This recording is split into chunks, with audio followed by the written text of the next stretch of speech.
Welcome to our tutorial about advanced events. In this tutorial, we're going to learn how to pass event argument objects along with a click event. As you see, we've got two buttons here. One's a regular button and one's an image button. Let's check the source code. Here's the image button, and above here is the regular button. Let's go back to Code View. First, let's select the regular button. Submit 1. Let's select an event, server click. Let's do the same now for the second button, My Button. Server click as well. Let's break the code line, underscore, enter. And here again. Space, underscore, enter. Let's do the same thing here. Underscore, enter.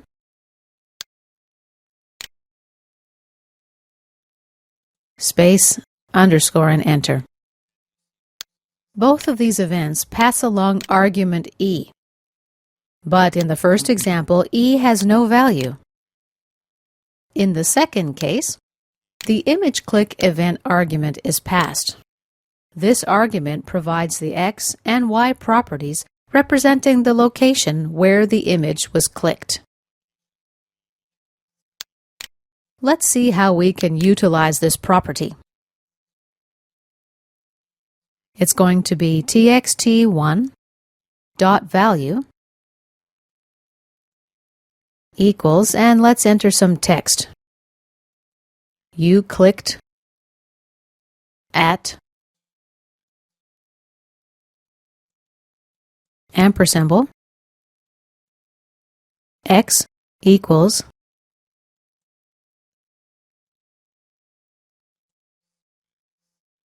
space E period.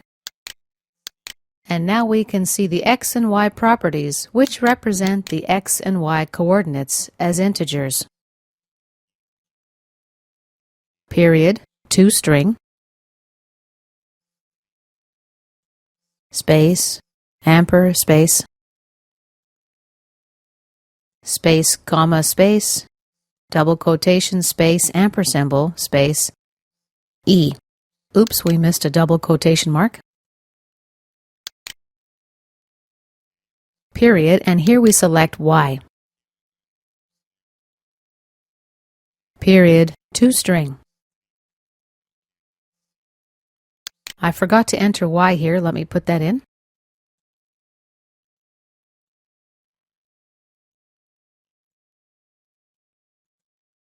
Y equals. Now, if I try to do the same here, you can see that we don't have the E and X properties here. Let's delete this and run the program just to see how it works. The page loads. Okay, let's click on the image button, and the click coordinates display below the button. This concludes our tutorial about advanced events.